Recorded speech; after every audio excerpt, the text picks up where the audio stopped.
ನಾವು ಹೋಗ್ತಾ ಇರೋದು. ಸೊ ಸ್ವಾಭಾವಿಕವಾಗಿ ಹಕ್ಕಿರ ಅಂಥವ್ರಿಗೆ ನಾವು ಹಕ್ಕು ತೆಗಿತೀವಿ ಅಂದರೆ ಸಂಪೂರ್ಣ ನಮ್ಮ ಜವಾಬ್ದಾರಿ. ಹಾಗಾಗಿ ನೀವು ಆ ಕೆಲಸವನ್ನು ನೀವು ಯಶಸ್ವಿಯಾಗಿ ಮಾಡಬೇಕು. ಈಗ ತಕ್ಷಣದ ಮಟ್ಟಿಗೆ ಎನ್ಯುಮರೇಷನ್ ಫೇಸ್ ಬಗ್ಗೆ ಭಾಳ ಡೀಪಾಗಿ ತಿಳ್ಕೊಳ್ಳಿ. ಉಳಿದ ಫೇಸ್ ಸ್ಟಾರ್ಟ್ ಆಗೋದೇ ಬಹುಶಃ 5-8ರಿಂದ ಸ್ಟಾರ್ಟ್ ಆಗುತ್ತೆ, 3-10 ಮುಗಿಯುತ್ತೆ. ನೋಟಿಸ್ ಪೀರಿಯಡ್ದಾಗಲಿ ಹಂತ ಅಥವಾ ಹೊಸ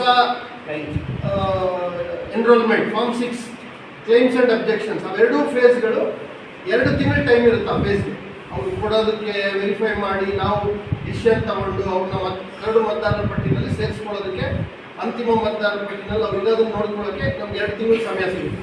ಈಗ ನಮ್ಮ ಮುಂದೆ ಇರ್ತಕ್ಕಂಥದ್ದು ಭಾಳ ಸುಲಭವಾದಂಥ ವಿಧಾನ ಆಯ್ಕೆ, ಅದನ್ನು ಭಾಳ ಯಶಸ್ವಿಯಾಗಿ ಮಾಡೋದು. ಒಂದು ಫಾರ್ಮ್ ತಗೊಂಡು ಹೋಗ್ಬೇಕು, ಒಂದೇ ಸೈಡ್ ಫಾರ್ಮಲ್ಲಿ ಕ್ಲೀನಾಗಿ ಫಿಲ್ ಮಾಡಿ ಸಿಗ್ನೇಚರ್ ತೊಗೊಂಬರೋಣ. ಆ ಮಾಡಿರೋ ಪ್ರತಿ ಅಕ್ಷರ ಪ್ರತಿ ಸಂಖ್ಯೆ ಕರೆಕ್ಟಾಗಿದೆಯಾ ಅಂತ ನೀವೇ ನೋಡಿ ಅವ್ರಿಗೆ ಹೇಳಬೇಕು. ಅವ್ರು ತಪ್ಪಾಗಿ ಏನನ್ನೋ ಎಂಟ್ರಿ ಮಾಡಿಬಿಡೋದು, ಒಂದೇ ಒಂದು ನಂಬರ್ ರಾಂಗ್ ಆದ್ರೂ ಕೂಡ ರಿಜೆಕ್ಟ್ ಆಗುತ್ತೆ. ರಿಜೆಕ್ಟ್ ಆದರೆ ನೋಟಿಸ್ಗೆ ಹೋಗುತ್ತೆ.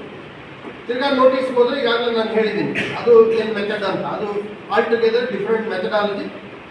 ಅದು ಏನು ಇದಿಲ್ಲ, ಆದರೆ ಕೆಲಸ ಜಾಸ್ತಿ ಆಗುತ್ತೆ, ನಿಮಗೆ ಹೊರೆ ಜಾಸ್ತಿ ಆಗುತ್ತೆ. ನೀವು ಒಬ್ಬ BLO ಆಗಿ 1200 ಜನ, ನಾನು ಕನಿಷ್ಠ 1150 ಜನ ಈ ಫೇಸಲ್ಲೇ ಮುಗಿಸ್ಬಿಡ್ತೀನಿ. ದಟ್ ಇಸ್ ಹೌ ನೀವು ವರ್ಕ್ ಮಾಡಬೇಕು. ಈಸಿ, ಗೊತ್ತಾಯ್ತಾ? ನಿಮಗೆ ಅಸಿಸ್ಟ್ ಮಾಡೋದಕ್ಕೆ ಸೂಪರ್ವೈಸರ್ಸ್ ಇದ್ದಾರೆ, ತಂತ್ರಜ್ಞಾನ ಹೇಳ್ಕೊಡೋದಕ್ಕೆ ಪ್ರತಿ ತಾಲೂಕಲ್ಲಿ ನಿಮಗೆ ಒಂದು ಫೆಸಿಲಿಟೇಷನ್ ಸೆಂಟರ್ ಮಾಡ್ತೀವಿ. ಮೊಬೈಲ್ ಅಪ್ಲಿಕೇಶನ್ಸು, ಮೊಬೈಲ್ ಕನೆಕ್ಟಿವಿಟಿ ಸಮಸ್ಯೆ ಇದ್ದರೆ ಪ್ರತಿ ಗ್ರಾಮ ಪಂಚಾಯತಿಗಳಲ್ಲಿ ನಿಮ್ಗೊಂದು ಸೆಂಟರ್ ಮಾಡಿರ್ತೀವಿ. ಬೂತ್ ಮಟ್ಟದಲ್ಲಿ ನೀವೇ ಓಲ್ಡರ್ ಫೆಸಿಲಿಟೇಷನ್ ಸೆಂಟರ್, ಈಗಿರೋ ಮತದಾರ ಯಾರು, ಅವ್ರ ಸಂಬಂಧ 2002ರಲ್ಲಿ ಏನಿದೆ, ಈ ಮಾಹಿತಿಯನ್ನು ನಾವು ಈಗ ಹಾಕಬೇಕು. ನಾನು ನೆಕ್ಸ್ಟ್ ಟ್ರೈನಿಂಗಿಗೆ ನಿಮಗೆ ಫಿಸಿಕಲ್ ಫಾರ್ಮೇ ನಿಮ್ಮ ಕೈ ಕೊಡ್ತೀವಿ. ಕೊಟ್ಟು 1-2 ಕೇಸ್ ಮತದಾರರದ್ದು ಅವ್ರ ತಂದೆ ಹೆಸರಲ್ಲಿ ನೀವು ಬೋರ್ಡ್ ಮೇಲೆ ಬರೀರಿ. ಅವ್ರನ್ನ ಅದು ಹೆಂಗೆ ಫಿಲ್ಅಪ್ ಮಾಡ್ತಾರೆ ಚೆಕ್ ಮಾಡಿ, ಗೊತ್ತಾಯ್ತಾ? ಎಲ್ಲರಿಗೂ ಹೇಳಿ ಅದು ಫಿಲ್ಅಪ್ ಮಾಡಿ. ಒಬ್ಬ ಹೊಸ ಹೆಂಗೆ ಮತದಾರ ನೀವು ಬರೀರಿ, ಅವ್ರ ತಂದೆ ಹೆಸರು, ತಾಯಿ ಹೆಸರು, ಅವ್ರ ಪಾರ್ಟ್ ನಂಬರ್ ಎಲ್ಲ ಬರೀರಿ. ಆ 3 ಡೇಟಾ ಕೊಟ್ಟರೆ ಅವ್ರ ಡೇಟಾ ಹೆಂಗೆ ಫಿಲ್ ಮಾಡ್ತಾರೆ ಅಂತ ಗೊತ್ತಾಗುತ್ತೆ. ಅವ್ರ ಹತ್ರ ಫಿಲ್ ಮಾಡಿಸಿ ಈ ಒಂದು ಫಾರ್ಮ್ಯಾಟ್ ಒಂದು ಕೇಸ್ ಸ್ಟಡಿ ಥರ ಒಂದು 3 ಹೆಸರು ಬರೀರಿ. ಬರೆದ್ರೆ ಗೊತ್ತಾಗುತ್ತೆ. 2 ಸೀನರ್ಗೆ ನೀವು ಬರೆದ್ರೆ ಅವಾಗ ಅವ್ರಿಗೆ ಗೊತ್ತಾಗುತ್ತೆ. ಪೆನ್ಸಿಲಲ್ಲಿ ಬರೀರಿ, ಪೆನ್ಸಿಲಲ್ಲಿ ಬರೆದು ಅರೇಂಜ್ ಮಾಡಿ 2ನೇ ಸೀನರ್ 2ನೇ ಸರಿ ಬರ್ಸಿ. ಸೊ ಒಂದು 2 ಸೀನರ್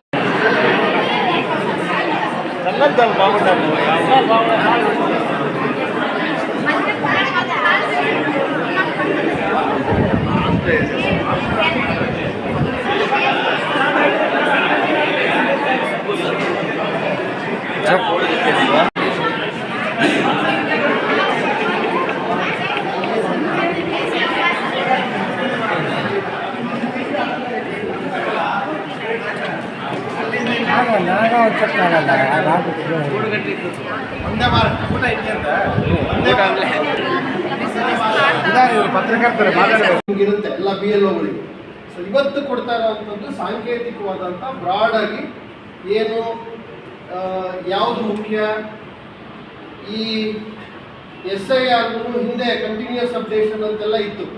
ನಮ್ಮ ಇವಾಗ 16/6/2026 ಮತಪಟ್ಟಿ ಏನಿದೆ ಆ ಪಟ್ಟಿಯ ಮಹತ್ವ ಏನು, ಈಗ ಮಾಡೋ SIR ಯಾಕೆ ವಿಭಿನ್ನ, ಆ SIR ಅಲ್ಲಿ ನಿಮ್ಮ ಜವಾಬ್ದಾರಿ ಏನಿದೆ BLOಗಳು, ಈ ಎಲ್ಲ ಮಾಹಿತಿಗಳನ್ನು ಹೇಳೋದಕ್ಕೆ ನಿಮಗೆ ಕರೆದಿರೋವಂಥದ್ದು.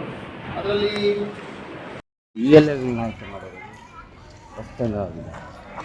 ಇಲ್ಲ ತರಬೇತಿ ವಿಶೇಷವಾಗಿ ಇಡೀ ದೇಶಾದ್ಯಂತ 16 ರಾಜ್ಯಗಳಲ್ಲಿ ಹಾಗೂ 3 ಕೇಂದ್ರಾಡಳಿತ ಪ್ರದೇಶಗಳಲ್ಲಿ ಈಗಾಗಲೇ SIR ಪ್ರಕ್ರಿಯೆ ಮುಗಿದಿದೆ. ಇತ್ತೀಚೆಗೆ ನಮ್ಮ ಪಕ್ಕದ ರಾಜ್ಯಗಳಾದಂಥ ತಮಿಳುನಾಡು ಮತ್ತು ಕೇರಳದಲ್ಲೂ ಕೂಡ ಯಶಸ್ವಿಯಾಗಿ SIR ಪ್ರಕ್ರಿಯೆ ಮುಗಿಸಿ ಸಾರ್ವತ್ರಿಕ ಚುನಾವಣೆಯನ್ನು ಕೂಡ ಮಾಡಿರೋವಂಥದ್ದು ನಮ್ಮೆಲ್ಲರ ಗಮನದಲ್ಲಿದೆ. ಮುಂದುವರೆದ ಭಾಗವಾಗಿ ನಮ್ಮ ರಾಜ್ಯದಲ್ಲಿ ಕರ್ನಾಟಕದಲ್ಲಿ SIR ಪ್ರಕ್ರಿಯೆಗೆ ಈಗಾಗಲೇ ಚಾಲನೆ ಕೊಟ್ಟು ಅಂತಿಮ ಹಂತದಲ್ಲಿ ಹೌಸ್ ಟು ಹೌಸ್ ವಿಸಿಟ್, ಮನೆ ಮನೆಗೆ ಭೇಟಿ ಮಾಡಿ ಅವರಿಗೆ ಗಣತಿ ನಮೂನೆಗಳನ್ನು ಕೊಟ್ಟು ಸ್ವೀಕೃತಿ ಮಾಡುವಂಥ ಹಂತವನ್ನು ನಾವು ಈಗಾಗಲೇ ತಲುಪಿದ್ದೇವೆ. ನೈಜವಾಗಿ SIR ಪ್ರಕ್ರಿಯೆಯ ಹೃದಯ ಭಾಗ ಈ ಮನೆ ಮನೆಗೆ ಭೇಟಿ ಕೊಡುವಂಥದ್ದು ಮತ್ತು ಗಣತಿ ನಮೂನೆಯನ್ನು ಕೊಟ್ಟು ಅದನ್ನು ಸ್ವೀಕೃತಿ ಮಾಡುವಂಥದ್ದು. ಈ ಎಲ್ಲ ಪ್ರಕ್ರಿಯೆಗಳಲ್ಲಿ ಯಾವುದೇ ನಾಗರಿಕರಿಗೆ ಈ ಪ್ರಕ್ರಿಯೆಗಳ ಪಾರದರ್ಶಕತೆ ಬಗ್ಗೆ, ಈ ಪ್ರಕ್ರಿಯೆ ಹೇಗೆ ನಡೆಯುತ್ತೆ ಅನ್ನೋದ್ರ ಬಗ್ಗೆ ಯಾವುದೇ ಸಂಶಯ ಬೇಡ. ಇದರಲ್ಲಿ ಎಲ್ಲ ಸಂಬಂಧಪಟ್ಟವರನ್ನು ಭಾಗಿದಾರರನ್ನಾಗಿ ಮಾಡಿ ಇಡೀ ಪ್ರಕ್ರಿಯೆ ಪಾರದರ್ಶಕವಾಗಿ ಜಿಲ್ಲೆನಲ್ಲಿ ಆಗಬೇಕು ಅನ್ನೋ ಸಂಕಲ್ಪ ಜಿಲ್ಲೆ ಆಡಳಿತದ್ದು ಮತ್ತು ಚುನಾವಣಾ ಆಯೋಗದ್ದು. ಸೊ ಇದರ ಹಿನ್ನೆಲೆಯಲ್ಲಿ ಇವತ್ತು ನಮ್ಮ ಜಿಲ್ಲಾದ್ಯಂತ 4 ವಿಧಾನಸಭಾ ಕ್ಷೇತ್ರಗಳಲ್ಲಿ ತಾಲೂಕು ಹೆಡ್ ಕ್ವಾರ್ಟರ್ಗಳಲ್ಲಿ ಆಯಾ ಎಲ್ಲ ಮತಗಟ್ಟೆಗಳೇನಿದ್ದಾವೆ, ಎಷ್ಟು ಮತಗಟ್ಟೆಗಳಿದ್ದಾವೆ ಅಷ್ಟೂ ಮತಗಟ್ಟೆಗಳಿಗೆ ಒಳಪಟ್ಟಂತೆ ಎಲ್ಲ ರಾಜಕೀಯ ಪಕ್ಷಗಳ BLAಗಳು ಮತ್ತು BLOಗಳು ಮತ್ತು ಅವರನ್ನು ಬೂತ್ ಮಟ್ಟದ ಅಧಿಕಾರಿಗಳು ಎಲ್ಲರನ್ನೂ ಸೇರಿಸಿ ಒಂದು ತಂಡವಾಗಿ ಅವರವ್ರನ್ನ ಆಯಾ ಮತಗಟ್ಟೆಗೆ ಒಂದೊಂದು ತಂಡವನ್ನಾಗಿ ಮಾಡಿ ಅವರೆಲ್ಲ ಕೂಡ ಸಕ್ರಿಯವಾಗಿ ತಮ್ಮನ್ನು ತಾವು ತೊಡಗಿಸ್ಕೊಂಡು ಪಾರದರ್ಶಕವಾಗಿ ಈ ಒಂದು SIR ಪ್ರಕ್ರಿಯೆಯನ್ನು ಯಶಸ್ವಿಗೊಳಿಸಬೇಕು ಅನ್ನೋದು ಆಶಯ. ಇದರಲ್ಲಿ ಈಗಾಗಲೇ ವ್ಯಾಪಕವಾದಂಥ ವ್ಯವಸ್ಥೆಗಳನ್ನು ನಾವು ಮಾಡಿಕೊಂಡಿದ್ದೇವೆ. 5 ವಿಧಾನಸಭಾ ಕ್ಷೇತ್ರಗಳಿಗೆ ಮತದಾರರ ನೋಂದಣಾಧಿಕಾರಿಗಳು, ಹಿರಿಯ ಜಿಲ್ಲಾ ಮಟ್ಟದ ಅಧಿಕಾರಿಗಳಿದ್ದಾರೆ. ಜೊತೆಗೆ ತಾಲೂಕಿನ ತಹಸೀಲ್ದಾರ್ ಅವರು ಸಹಾಯಕ ಮತದಾರರ ನೋಂದಣಾಧಿಕಾರಿಗಳಾಗಿದ್ದಾರೆ. ನಗರಸಭೆಗಳು ಎಲ್ಲೆಲ್ಲಿದ್ದಾವೆ ಆ ನಗರಸಭೆ ವ್ಯಾಪ್ತಿನಲ್ಲಿರೋ ಅಂಥ ಆಯುಕ್ತರುಗಳು ಅವರು ಕೂಡ ಸಹಾಯಕ ಮತದಾರರ ನೋಂದಣಾಧಿಕಾರಿಗಳಾಗಿದ್ದಾರೆ. ಜೊತೆಗೆ 50 ರಿಂದ 60 ಮತಗಟ್ಟೆಗಳಿಗೆ ಒಬ್ಬ ತಾಲೂಕು ಮಟ್ಟದ ಹಿರಿಯ ಅಧಿಕಾರಿಗಳನ್ನು ಹಾಕಿ ಮೇಲುಸ್ತುವಾರಿ ಮಾಡಲಿಕ್ಕೆ ಅವ್ರನ್ನ ಹಾಕಿದ್ದೀವಿ. ಎಲ್ಲ ಬೂತ್ ಲೆವೆಲ್ ಆಫೀಸರ್ಸ್ಗೆ ಇದು 2ನೇ ತರಬೇತಿ. ಸೊ ಹಾಗಾಗಿ ಇನ್ನೂ 2 ತರಬೇತಿಗಳನ್ನು ಕೊಡ್ತೇವೆ. ಒಟ್ಟಾರೆ ನಾಗರಿಕರಿಗೆ ಎಲ್ಲರಿಗೂ ನಾನು ವಿನಂತಿಯನ್ನು ಮಾಡಿಕೊಳ್ಳುವಂಥದ್ದು, ಈ SIR ಪ್ರಕ್ರಿಯೆ ಇದರಲ್ಲಿ ಎಲ್ಲ ಅರ್ಹ ಮತದಾರರು ಕೂಡ ತಮ್ಮ ಸ್ಥಾನವನ್ನು ಪಡ್ಕೊಳ್ಬೇಕು, ಮತದಾರರ ಪಟ್ಟಿನಲ್ಲಿ ತಮ್ಮ ಹೆಸರುಗಳನ್ನು ಖಾತ್ರಿ ಮಾಡಿಕೊಳ್ಬೇಕು ಅಂತಕ್ಕಂಥದ್ದು ನಮ್ಮ ಉದ್ದೇಶ. ಆ ಉದ್ದೇಶ ಸಫಲ ಮಾಡೋದಕ್ಕೆ ತಮ್ಮ ಮನೆಗೆ ಏನು BLOಗಳು ಬರ್ತಾರೆ, ನಿಮಗೆ ನಿಗದಿಪಡಿಸಿದಂಥ ನಮೂನೆ, ನಿಮ್ಮ ಹೆಸರು ಭಾವಚಿತ್ರ ಇದ್ದು ಅದಾಗಲೇ ಪ್ರಿಂಟ್ ಆಗಿರುವಂಥ ನಮೂನೆ ಏನು ಕೊಡ್ತೇವೆ ಆ ನಮೂನೆಯಲ್ಲಿ ಸಣ್ಣ ಮಾಹಿತಿಯನ್ನು ನೀವು ದಾಖಲು ಮಾಡಬೇಕಾಗುತ್ತೆ. ಅಂದರೆ ನೀವು ಈಗಿರ್ತಕ್ಕಂಥ ಮತದಾರರ ಪಟ್ಟಿನಲ್ಲಿ ನಿಮ್ಮ ಹೆಸರು, ನಿಮ್ಮ ತಂದೆಯ ಹೆಸರು, ನಿಮ್ಮ ಕ್ರಮ ಸಂಖ್ಯೆ ಏನು, ಭಾಗದ ಸಂಖ್ಯೆ ಏನು, ಯಾವ ವಿಧಾನಸಭಾ ಕ್ಷೇತ್ರ ಅದರ ಸಂಖ್ಯೆ ಏನು, ಈ ಮಾಹಿತಿ ಜೊತೆಗೆ 2002ರಲ್ಲಿ ನೀವೇ ಇದ್ದರೆ ಆ ಮಾಹಿತಿ ಕೊಡಬೇಕು, ಅಥವಾ ನಿಮ್ಮ ತಂದೆ ತಾಯಿ 2002ರಲ್ಲಿ ಮತದಾರರ ಪಟ್ಟಿನಲ್ಲಿ, 2 ಮತದಾರರ ಪಟ್ಟಿ ನಮ್ಮ BLOನೇ ನಿಮ್ಮ ಮನೆ ಬಾಗಿಲಿಗೆ ತರ್ತಾರೆ. ಈಗಾಗಲೇ ಮ್ಯಾಪಿಂಗು ಕೂಡ 97% ಮ್ಯಾಪಿಂಗನ್ನು ಜಿಲ್ಲೆನಲ್ಲಿ ಮುಗಿಸಿದ್ದೀವಿ. ಸೊ ಈ ರೀತಿ ಈ ಎಲ್ಲ ಪ್ರಕ್ರಿಯೆಗಳು ಕೂಡ ಪಾರದರ್ಶಕವಾಗಲಿಕ್ಕೆ ಇವತ್ತು ಎಲ್ಲ ಪಕ್ಷಗಳು, ರಾಜಕೀಯ ಪಕ್ಷಗಳು ಅವರ ಪ್ರತಿನಿಧಿಗಳನ್ನು ಕೂರಿಸಿ ಇಲ್ಲಿ ನಾವು ತರಬೇತಿಯನ್ನು ಕೊಡ್ತಾ ಇರ್ತಕ್ಕಂಥದ್ದು ಇದು ಭಾಳ ವಿಶೇಷ. ಮತ್ತು ಅವರು ಕೂಡ ತುಂಬ ಮೆಚ್ಚುಗೆಯನ್ನು ಇವತ್ತು ನಾನು ತರಬೇತಿ ಕೊಟ್ಟಂಥ ಸಂದರ್ಭದಲ್ಲಿ ನಾನು ಕೂಡ ಅದನ್ನು ವೀಕ್ಷಿಸಿದ್ದೇನೆ. ಅವರು ಕೂಡ ತಮ್ಮ ಸಂತೋಷವನ್ನು ವ್ಯಕ್ತಪಡಿಸಿದ್ದಾರೆ. ಇಲ್ಲ, ಈ ರೀತಿಯ ಒಂದು ತರಬೇತಿ ಸಮನ್ವಯಕ್ಕೆ ಕಾರಣ ಆಗಿದೆ, ನಾವೆಲ್ಲ ಒಂದು ತಂಡವಾಗಿ ಕೆಲಸ ಮಾಡ್ತೇವೆ. ಸಂವಿಧಾನದ ಮೂಲ ಆಶಯ ಒಂದು ಒಳ್ಳೆಯ ಆರೋಗ್ಯಕರವಾದಂಥ ಒಂದು ಮತದಾರರ ಪಟ್ಟಿಯನ್ನು ಹೊಂದುವಂಥದ್ದು. ಯಾಕಂದರೆ ಒಂದು ಪ್ರಜಾಪ್ರಭುತ್ವ ವ್ಯವಸ್ಥೆಯಲ್ಲಿ ಆ ಮತದಾರರ ಪಟ್ಟಿ ನಿರ್ಣಾಯಕ ಆಗೋದ್ರಿಂದ ಅದನ್ನು ಹೊಂದಬೇಕು ಅಂತಕ್ಕಂಥದ್ದು. ಸೊ ಆ ನಿಟ್ಟಿನಲ್ಲಿ ಎಲ್ಲ ಉಪಕ್ರಮಗಳನ್ನು ನಾವು ತೆಗೆದುಕೊಳ್ಳಿ. ಸರ್, ಈಗ ಆ ಕುಟುಂಬದಲ್ಲಿ ಯಾರೂ ಇಲ್ಲ ಅಂತಂತ ಹೇಳಿದ್ರೆ, ಈಗ ಅಜ್ಜ ಅಜ್ಜಿ ತಂದೆ ತಾಯಿ ಯಾರೂ ಇಲ್ಲ, ಕುಟುಂಬದವ್ರು ಕೊನೆಯವರು ಇರ್ತಾರೆ, ಅವ್ರ ಪರಿಸ್ಥಿತಿ ಏನು ಸರ್? ಎಲ್ಲದಕ್ಕೂ ಕೂಡ ಪರಿಹಾರ ಇದೆ. 3 ವಿವಿಧ ವಿಧಾನಗಳಲ್ಲಿ ಒಬ್ಬ ಮತದಾರ ತನ್ನನ್ನು ತಾನು ನೋಂದಾಯಿಸ್ಕೊಳ್ಬೋದು. ಈ ಎನ್ಯುಮರೇಷನ್ ಫಾರ್ಮನ್ನು ಕೊಡೋದು ಒಂದು ವಿಧಾನ. ಎನ್ಯುಮರೇಷನ್ ಫಾರ್ಮ್ನಲ್ಲಿ ಕೊಡೋದಕ್ಕೆ ತಂದೆ ತಾಯಿ ಅಜ್ಜ ಅಜ್ಜಿ ಮರಣ ಹೊಂದಿದ್ದಾರೆ, ಅವ್ರು ಇಲ್ಲ ಅಂತಂದರೆ ಅದು 2ನೇ ಹಂತಕ್ಕೆ ಹೋಗುತ್ತೆ. 2ನೇ ವಿಧಾನ ಅಂತಂದರೆ ನಾವು ಅವರಿಗೆ ನೋಟಿಸ್ ಕೊಡ್ತೇವೆ.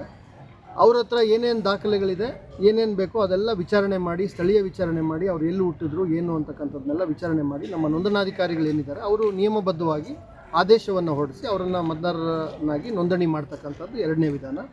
3ನೇ ವಿಧಾನ, ಯಾರಾದರೂ ಹೊಸದಾಗಿ ನೋಂದಣಿ ಮಾಡ್ಕೊಳ್ಳೋ ಅಂಥವ್ರು ಈಗಲೂ ಕೂಡ ನಮೂನೆ 6 ಫಾರ್ಮ್ 6 ಕೊಟ್ಟು ನೋಂದಣಿ ಮಾಡ್ಕೊಳ್ಳಿಕ್ಕೂ ಕೂಡ ಅವಕಾಶ ಇದೆ. ಇವಕ್ಕೆಲ್ಲವೂ ಕೂಡ ವೇಳಾಪಟ್ಟಿ ಇದೆ, ಯಾವ್ಯಾವ ದಿನಾಂಕದಿಂದ ಯಾರ್ಯಾರು ಯಾವ್ಯಾವ ಪ್ರಕ್ರಿಯೆ ಅಂತ. ಅದು ಮುಂದೆ ಹಂತವಾಗಿ ತಿಳಿಸ್ತೇವೆ.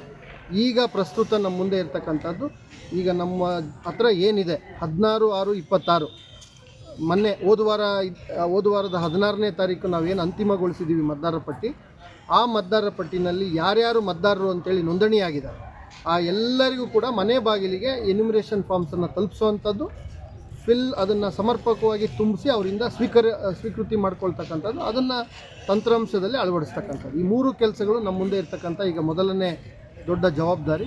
ಆ ಜವಾಬ್ದಾರಿಯನ್ನು ಇಡೀ ಜಿಲ್ಲೆಯ ಆಡಳಿತ ವರ್ಗ, ಯಾರ್ಯಾರು ನಮ್ಮ ಚುನಾವಣಾ ನೋಂದಣಿ ಪ್ರಕ್ರಿಯೆಯಲ್ಲಿ ತೊಡಕೊಂಡಿದ್ದಾರೆ, ಅಧಿಕಾರಿಗಳು ಸಿಬ್ಬಂದಿ ವರ್ಗದವರು ನಾವೆಲ್ಲ ಸೇರಿ ಅದನ್ನು ಯಶಸ್ವಿ ಮಾಡ್ತೇವೆ. ನಮಗೆ ಬೇಕಾದಂಥ ಎಲ್ಲ ಸಹಕಾರವನ್ನು ಎಲ್ಲ ರಾಜಕೀಯ ಪಕ್ಷಗಳು ಅವರೆಲ್ಲರೂ ಕೂಡ ಕೊಟ್ಟಿದ್ದಾರೆ.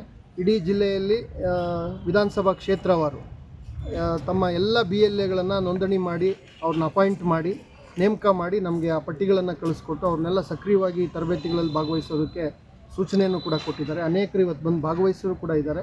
ಸೊ ಈ ರೀತಿ ನಾನು ಅಂತಿಮವಾಗಿ ಹೇಳೋದಿಷ್ಟೇ, ಈ ಎಂಟೈರ್ ಪ್ರಕ್ರಿಯೆ ಪಾರದರ್ಶಕವಾಗಿರುತ್ತೆ.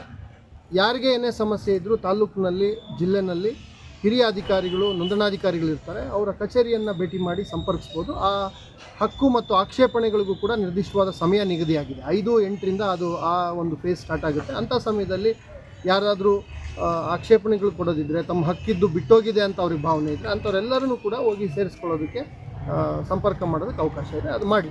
ಅದು ಸರ್ ಇವತ್ತು ಎಲ್ಲ ವಿಧಾನಸಭಾ ಕ್ಷೇತ್ರಗಳನ್ನು ನೋಡ್ಕೊಂಬೋದು. ಇವತ್ತು 4 ವಿಧಾನಸಭಾ ಕ್ಷೇತ್ರದಲ್ಲಿ ಇವತ್ತು ತರಬೇತಿ ಕೊಡ್ತಾ ಇದ್ದೀವಿ. ಗೌರಿಬಿದನೂರಲ್ಲಿ ನಾಳೆ ಕೊಡ್ತಾ ಇದ್ದೀವಿ. ಸೊ ಇದನ್ನು ಎಲ್ಲ ತಾಲೂಕುಗಳಲ್ಲೂ ಎಲ್ಲ ಕ್ಷೇತ್ರಗಳಲ್ಲೂ ಭೇಟಿ ಮಾಡಿ ಇದನ್ನು ಮೇಲುಸ್ತುವಾರಿ ಮಾಡುವಂಥ ಕೆಲಸ ಎಲ್ಲ ಮಾಡ್ತಾ ಇದ್ದೀವಿ.